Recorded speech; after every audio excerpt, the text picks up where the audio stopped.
Emmanuel Alremro Talasak Minliam Santi Sabla Le Linasakha Asathiam Rengem Azai Thiam Rengem Ika Longai Tha Ila Pakhat Nani Omani Rengem Di Belte Kan Longai Tha Chindon Ni Chuan Atop Lama Ka Ngai Dan Le Kariru Omte Karon Komen Be Chindon Ne Ngai Tha Lokang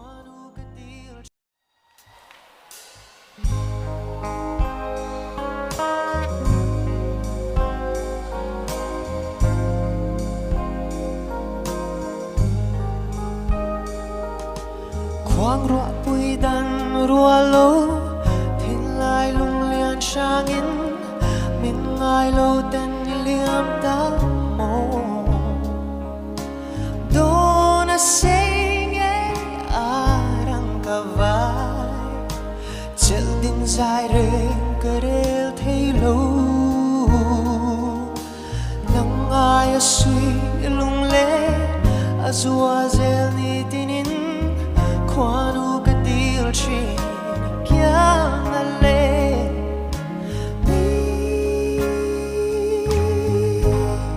Liam san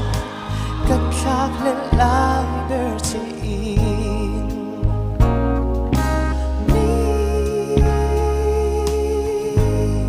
Liam san katlak le lai bertiin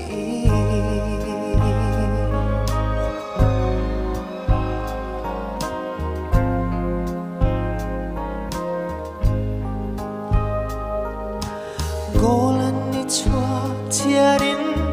Thai koi thu di hlanin Khoya chuan ve ang che mo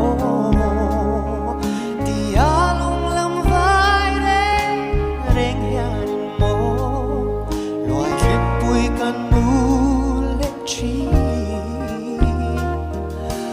Nang ai sui lung le Azua zel ni tinin Quando cadil chin chiamale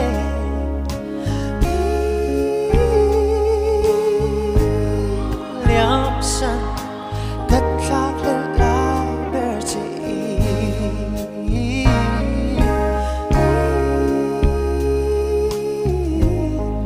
Liam san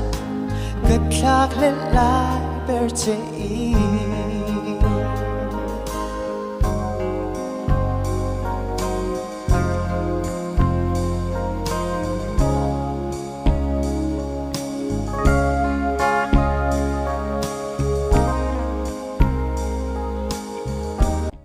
Kila love song hi ka ngai thatam lem lo ka hretlem lutuka ma se nal ka ti zol de zu ka ngai thatlup lup thawa Emmanuel apo hi kanu hi na play china ati rajon atwai o mai aka ngai thang du zong po ne lo akati ni a o hi hei avanem hlei ka ti maya ma se he mi hlabi gai chuanin anem hlei kha a onem hlei kha a furia ba tin just then pakanan thlang te po hi an thlang sual lo chinin ka ria icon te po ka tai te po ka tira e antel te po kan ke chu zai thiam ka ti ran lo ani ma se hei ni puina kan ru tur chu du zong kan ne ya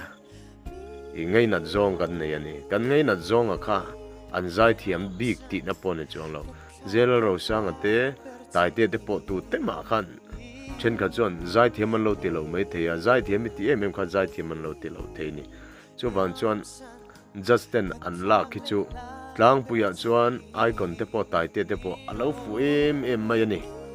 zai suala nei si lo tun nu hen a zai thiam je kan hre chau mai ni ama kha chon ke chu zai thiam ka ti ran lo ni ka ngai khak du zong ni lo wa ai zai thiam ti e top 5 fakling lo te po kan omani tuna po hian icon idol a hian Emmanuel te po hi nei pui chan em kania ke chu pathian la ngai sang kania wa se nei pui thiam khati em lai khan just te nge afans real ru achanga lo ngai thak chon nei pui pakhat an ni lo kha kan lo la na ni taka chon ma se azai thiam zok ti na po ni chong lo keinin kan ngai na zong le mi ngai na zong khai nang lo mi puya vote an lak pon Emmanuel kha atam zo kan ni katero chuan pakhat na ni te po hi ka ngai thak ta khan a om tario rian na kan ya chuwan chan just steril ru hi a fima mi puina afan kan fans kan ni wanga kan du zong ni wanga nge lingse kan ti em angkha anril ruwa om ve don lo ni ti rela just steril ru hi a fim ber don ni ti ria ila chan ka ria Emmanuel poi he langat pe chu alar pui don in ka ria music video ti han siam sela ai ama lang no kan model mel thatok nen mi pa mel thatok nen tlai ni tlate han thlir sel lungai mel deuh te han om sela a fu don lu tu kani chuma chuwan chuan pakhat nen thlang siol lo ang arayanga zai them kan ti tel ka ring anal khop mai